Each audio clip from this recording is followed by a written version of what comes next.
guys! Welcome to Precious Journal. And here we are again with our new episode. And hope guys that you will enjoy watching. Thank you! Hello guys! Naatay kamuting kahoy. And yes guys, ato aning himuon og something yummy today. So tara guys, i-magic sa nato.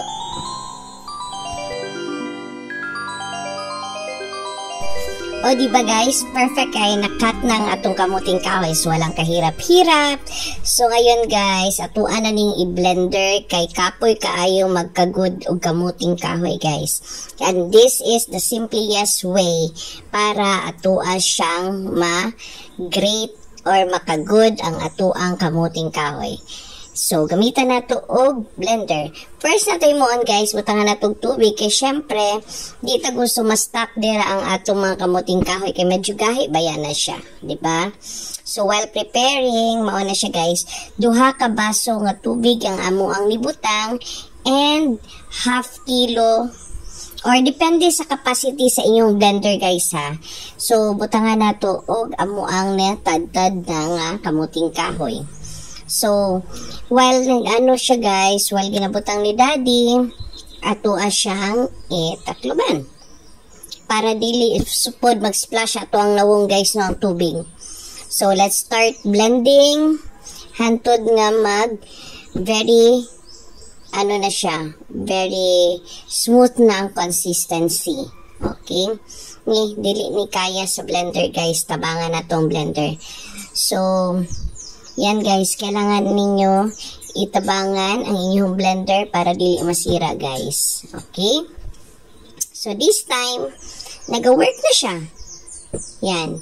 Ingana lang ang himuon guys para medyo pod light ang ang work sa ato ang blender, dili siya masira.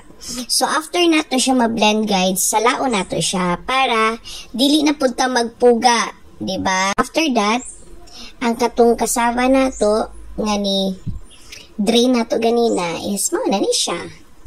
So ready na siya buhatog kasaba cake. So wala pa siya kahago-hago guys. All we need is brandy. Tara guys, let's start with the ingredients: kasaba, gata, butter or margarine, eggs, white sugar, condensed milk, whatever brand you want, gamitan, evaporated milk, bahala mo kung sa inyong gusto. And now guys, simple lang, ato lang silang i-mix together. Butangan nato og 1.5 cup na evaporated milk, ang atong 1 kilo nga kamuting kahoy. After ana guys is imekos-mekos nato. I-mix siya guys para mabala nato guys no kung ano ba kanang daghan na ba kaayo. Then butang nato ang condensed milk, of course. I-apil na lang pud nato dira and mix well hantod nga ma-absorb sa ato ang kasaba ang liquid. Now, let's start to add our eggs. 2 ka eggs ang amo ni gamit guys para sa 1 kilo nga kasaba nga kamuting kahoy I mean. So, 2 ka itlog, then i-mix lang po nato after nato ibutang ang itlog guys, di ba?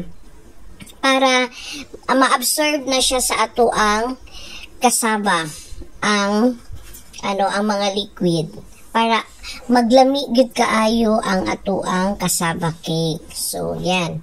After ana guys, dagdagan nato og 1.5 cup na sugar.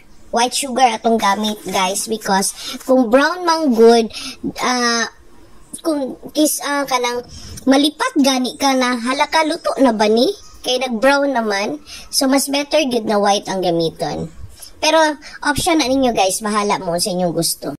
And after that, nagpa-melt mi og butter. 2 tablespoon ni siya guys.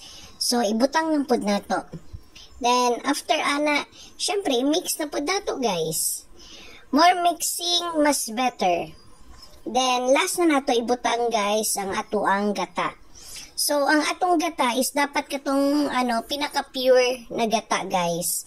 Ang ato ibutang ani is 2 cups. Okay? Pero, pasensya lang guys, kay dili kay puno ang pagkano. Siyempre, kanang mabana-bana naman po namo. So, after na tumabutangan og 2 cups nga gata, imekos-mekos na po nato guys. So, mix. More mixing, mas better para mas ma-incorporate ang iyahang mga ingredients. So, now, naana diri guys ang ato ni prepare na baking pan para sa ato ang cassava mixture. So, ano lang nato guys, iyabo lang nato diha guys. Depende kung unsa kagbaga ang inyong gusto. Okay? So, yan guys, ang amuha is katunga lang para medyo nipis lang siya. Naalang siya sa mga 1.5 inch siguro ang kabaga sa inyong cassava. And nakahimo mi og duha ka baking pan. Okay? So, now guys, eto ipakita ko sa inyo, nasala na namo siya sa amuang oven. But then, nakalimot ko on sa ako ang camera ganiha. So, mao din siya guys ang iyahang sitwasyon karon, and later on balikan nato. Okay? Later. So, after pila ka minutes guys, siguro ano na ni siya guys, mga 30 minutes. So, after 30 minutes guys, nigawasan namo ang amuang cassava because butangan nato siya og caramel on top. Usa ko nihimo nga caramel. Actually, this is 1 can of condensed milk with the coconut milk. Okay? Gata guys. Pure nga gata. Pagkatapos, ako lang siya ni-mix together and then nibutang na ko on top sa atuang cassava nga ni-bake ganina. Okay?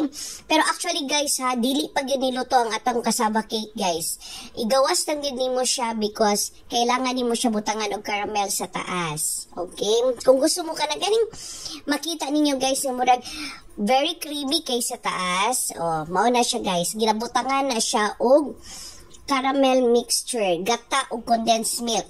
Then dira na po nimo itap ang imuhang cheese guys, para ang imuhang cheese dili pod kanang masunog. Okay? So ibutang nimo dira. So magrita og cheese on top of this cassava. Then ibalik nato siya sa oven. Depende na sa inyo ha guys kung unsa katamis inyong gusto, unsa kadaghan nga cheese. For the first time, kailangan jud nato siya i-ano guys no, kanang i-try, mag-trial and error ta kay dili man ta pare-pareha og taste buds. Okay? So dili ta pare-pareha og gusto nga katamis. So kamo na lang mag-adjust ana guys. Pero sa mua, this is the best and this is our best best sweetness na gusto. Okay? So after ani guys is yun nga, ibalik pang ginato ni siya sa oven. And 1 hour later. Yan. After 30 minutes na naman ito guys. Yan, makita mo siya guys na yung caramel is nag-boil na siya. Once mag-dry na siya guys, it's something so yummy. And this is the finished product. So, mana ni siya guys. Di ba lami kayo siya tanawon? Lami kayang pagka-brown.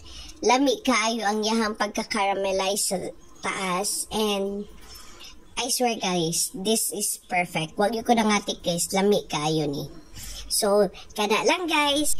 Thank you guys for watching. Please don't forget to share, like, comment, and subscribe.